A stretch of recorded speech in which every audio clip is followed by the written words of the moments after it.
Hi everyone, Peter here from Flow High Performance, and in this video we will cover why training with the full range of motion is best for muscle growth.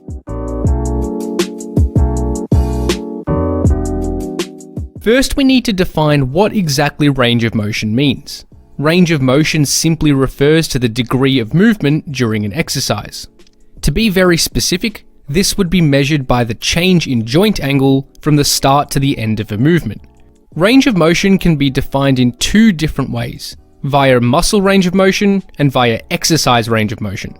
Let's now cover what these sub-definitions are and how they may apply to hypertrophy training. So first we have muscle range of motion. This refers to the extent to which the muscle lengthens and contracts during a specific exercise. For example, a full depth back squat would lengthen the quads to a greater extent compared with a leg extension. So even if both exercises are performed with full range of motion, the effect on the quads may be different. Therefore, muscle range of motion would be different as it is stressed to different extents during each exercise. However, this is more of a topic for exercise selection rather than lifting technique. So for this video, we aren't really going to be concerned with muscle range of motion, rather we will be talking more about exercise range of motion. Exercise range of motion refers to how far through the entire exercise range we are training. For some exercises, this is clear-cut, and for others it is more difficult to assess. For example, during a bench press, full exercise range of motion would refer to touching the chest on the way down and fully locking out the elbows on the way up. However, in another example like dips, full exercise range of motion is less clear, because there are no physical limitations stopping us from continuing to descend. However, most trainees have a pretty clear understanding of what full range of motion means for each exercise, and this is a much more practical definition for this video. So for the rest of this video, we will be specifically referring to exercise range of motion. Now that we are clear on what exactly range of motion means, let's now explore the effects of range of motion on muscle growth.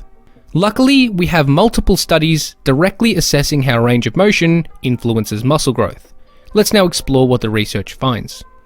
As an overview, we have this systematic review which concluded that full range of motion training is clearly superior for muscle growth compared with partial range.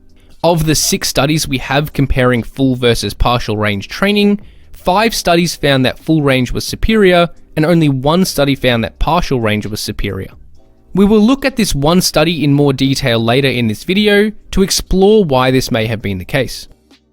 So it is quite clear that full range of motion training is almost always superior, apart from specific cases which we will discuss later in this video.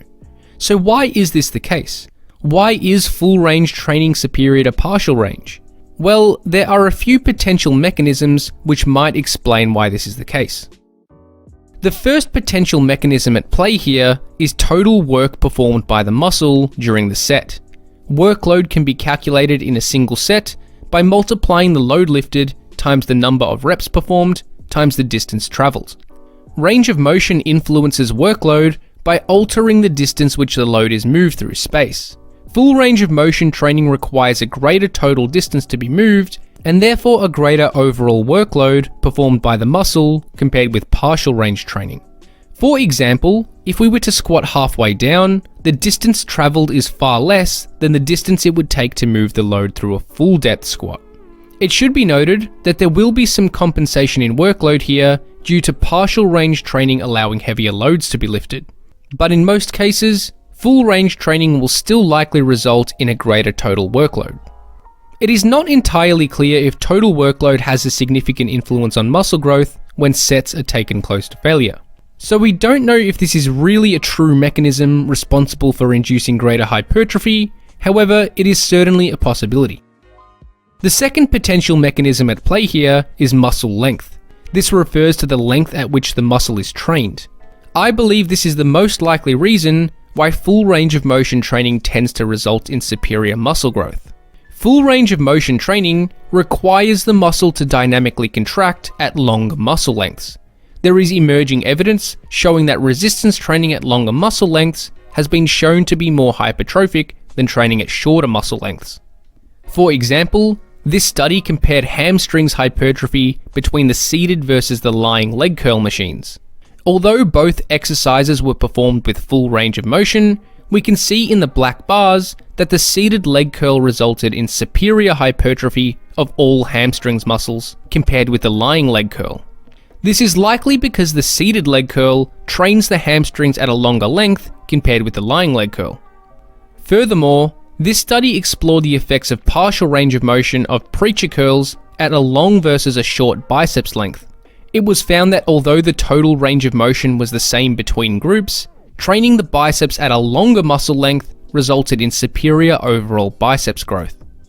These studies together suggest that training a muscle at a longer length seems to result in greater muscle growth compared with training at shorter lengths. This is likely to be one reason why full range of motion training is superior for muscle growth. In most exercises, training through a full range of motion requires the muscle to be trained at a longer muscle length compared with partial range of motion training. And another potential mechanism at play here is regional hypertrophy. This refers to hypertrophy at different portions of the same muscle. There is emerging evidence suggesting that different training methods tend to favorably result in greater muscle growth at different regions of a muscle. This can be influenced by factors such as lifting tempo, exercise selection, and also range of motion. This may be due to the tension curves of a particular exercise, which stress the muscle more or less at different regions, resulting in favorable muscle growth at different portions of the same muscle. For example, this study compared leg extension training through different ranges of motion and looked at regional hypertrophy of the quads. It was found that each different range of motion protocol resulted in more or less quad hypertrophy at different regions.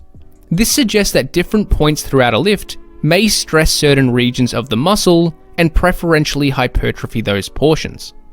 So because full range of motion training trains the muscle through all positions of an exercise, it may provide a more equal hypertrophic stimulus to all regions of the muscle.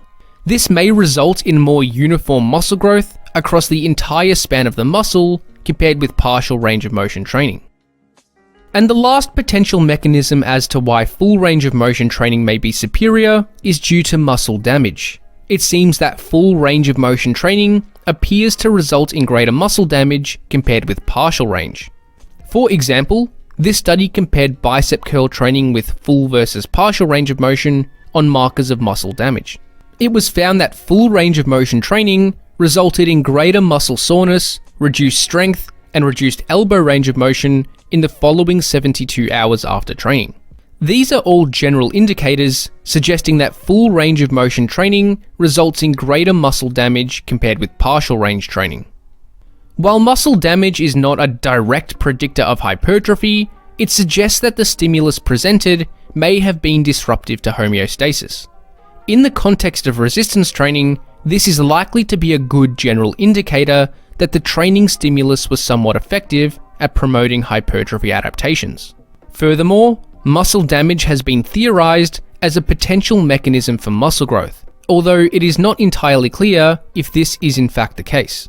Regardless, full range of motion training seems to result in greater muscle damage, which could be a potential mechanism explaining its effectiveness.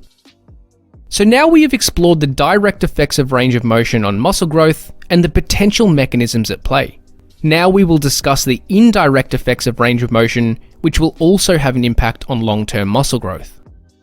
The first indirect effect is on joint stress. As we know, full range of motion training requires us to use less weight compared with partial range in almost all cases. As a result, it is likely to be less stressful on the joints and connective tissue since lighter loads are used. So while the hypertrophic stimulus for the muscle tends to be greater using full range of motion training, the stress on the joints tends to be lower. This is a good thing for hypertrophy training as it will reduce our risk of joint pain or irritation over time.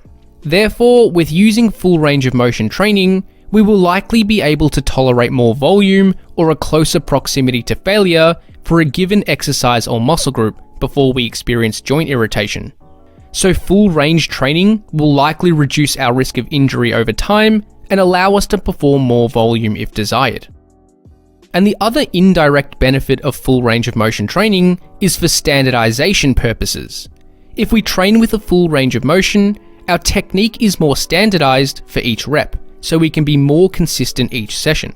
Using a partial range of motion is less consistent because we may subconsciously change the range of motion each session, each set, or even each rep, even by a few centimeters, since there is no standard range to train through.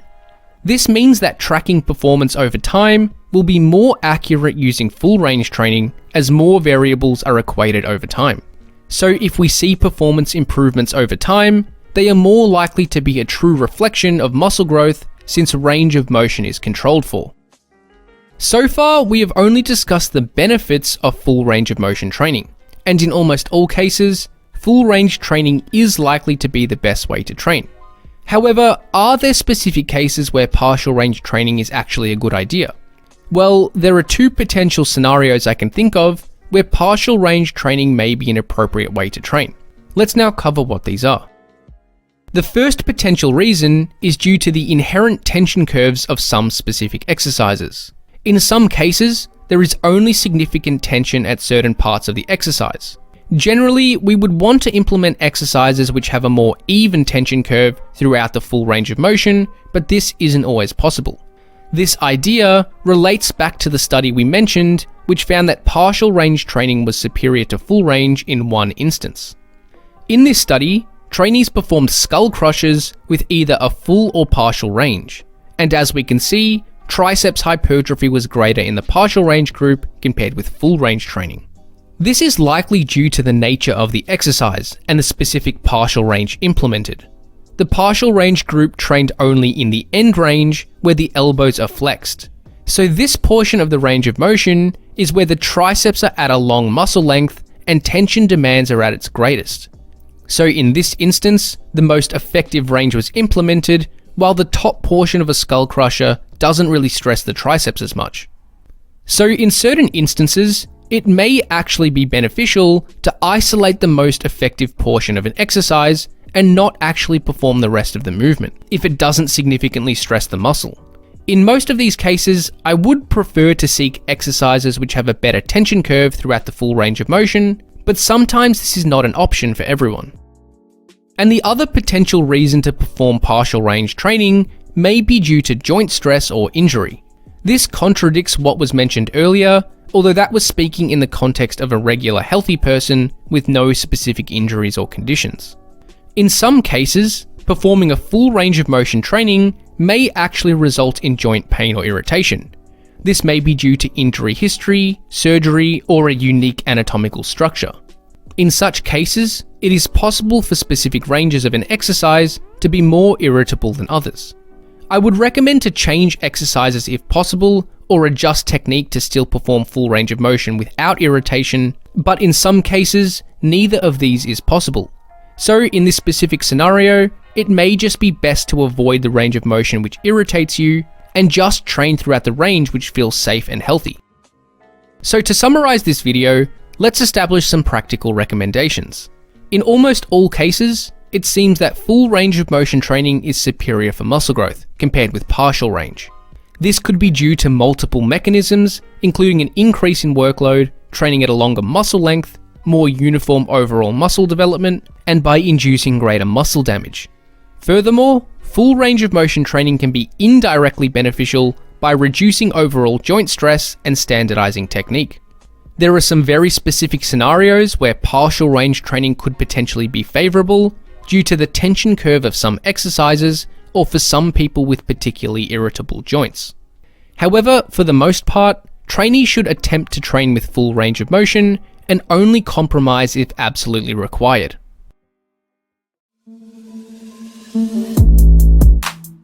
Thanks for watching, and hopefully you got something out of this video. Check out flowhighperformance.com for online coaching, training templates, ebooks, and more.